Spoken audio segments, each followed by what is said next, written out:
Good afternoon. This is Jeremiah, And Gwen. and we are just relaxing in a nice, cozy house during the first snowmageddon of the year. It is. But with that in mind, we couldn't go out this weekend because it was just a little colder than what we would prefer to be sleeping outdoors in. The Although high I tried to today convince her to go. the high today is 18 and the low tonight is -1. Right. That doesn't work for me. And our easy gear, 25 degrees is kind of the limit for our easy gear. We could get lower than that with stuff that we have, but it just makes things a little more challenging. So it's okay. So we were going over our day 3 on the Buffalo River, and this was when we were hiking up to Hawksbill Crag. So we spent a wonderful evening right there on the trailhead near Hawksbill Crag, and woke up and enjoyed a good breakfast with coffee. Coffee is very important on the trail, and we enjoy good coffee. And then we had to tear down our equipment, and we've got here a little clip showing the before and after, just to show that we like to clean things up and leave it like we found it, so that it doesn't look like we were ever there. So leave no trace is a big principle for us.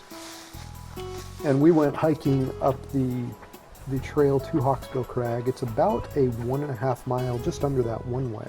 So just under 3 miles out and back. And it's just a beautiful trail. There's a little bit of up and down, but it's nothing crazy. And gorgeous through the woods and up the cliffside. It was much easier than what we had done the day before. And there were views for most of the way. Yeah, it was gorgeous. Looking out over the valley and the ridges on the far side. And the wind. The wind was very strong. But that's kind of what makes it fun, as long as we don't fall off the edge of the cliff.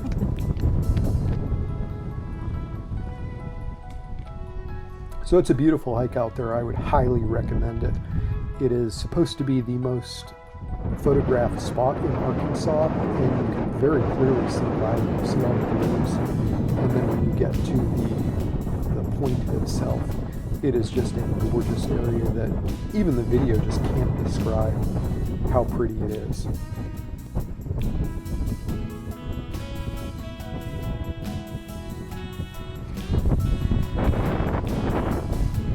We had the opportunity to come across many other hikers, and somebody wanted us to take their picture, and they said they'd take ours. So that ended up, we could stand on another vantage point and get pictures of us on the vertical point.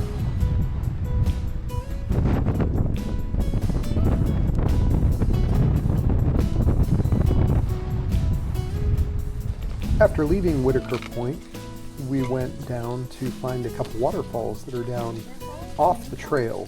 And the first one is Haley Falls, that is pretty easy to find the upper part. Lots of people go to the upper part, but you have to do a little bit of exploring and crawling down a hill to find the lower part, which is where it gets really pretty. This was the site of the largest search and rescue effort in Arkansas, at least up until that point. A little 6-year-old girl had gone down exploring because she wanted to get a closer view of the falls. And she was out there for 2 or 3 nights over a couple days, and they did end up finding her. She was safe and everything was good, but this waterfall is named after her. And then we had to go down a pretty steep embankment to get to the lower part of the falls, but it was definitely worth the trip climbing down there, and it's not something that everybody does, so it's kind of a unique experience. It's not difficult as long as you're careful, but you can make your way down the hill and see the extent of the entire falls.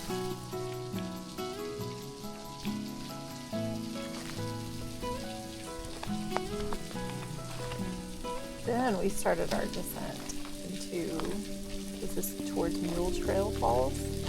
We just had to hike off trail to get to the falls themselves.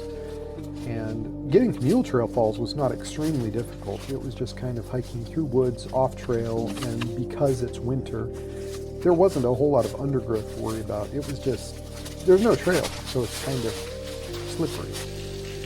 And then we travel to the falls themselves, and that's where things get a little bit hairy. Because once we leave Mule Trail Falls, we want to go around to the Thousand Kisses Falls that is around another bend, but again off trail, that's where it starts to get difficult. Right. And it was there that you fell. And had a little sick. My leg got between rocks and I didn't know what was going to eat it. It was kind of a tough little off-trail hike. We have arrived at Thousand Kisses Falls. Oh, it feels nice and cool under here. And wow. To get around from Mule Trail Falls to Thousand Kisses Falls was more challenging. It was slipperier. There was more rocks underfoot that got in the way and that moved, and it was really hard to find your footing. And then what I had not done was looked very clearly at after Thousand Kisses Falls. I was thinking that we crawled up behind Thousand Kisses Falls to go back to the trailhead. But no, we had to go right back the way we came. Right. So I'm glad you didn't know that before, because you might not have gone. So we had to crawl around back the way we came, and then when we got back to Mule Trail Falls, we had to find our way up the hill, up behind the falls, which was a little bit sketchy.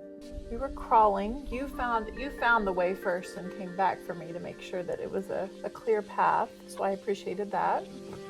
And it was a clear path, but it was a little bit challenging. And it was not the easiest spot. But eventually we found our way, and then we crawled up the creek to get back to the trailhead. We found a good spot to stop for lunch and calm down. Then crawling back out was fine. It was nice and relaxing. We're on our way back up the trail from Mule Trail Falls. So headed back to the main Whitaker Point Trail, but to get there, the best way is just hiking up this little creek bed. Otherwise, we'd have to hike around the bluff back to Haley Falls and then back up, and that would just be a lot of work. This is not easy, but I think it's easier than that would have been. And it gives us another view. The hike to Whitaker Point itself is not extremely challenging. We met quite a few older people that were not extremely mobile that made it. So anybody can make it. The road to get there is a little bit challenging. It's a dirt road that's up a pretty steep grade, so you have to drive carefully. But we didn't have four-wheel drive car. It's just a normal crossover SUV, so you can make it in just about anything. Just be careful.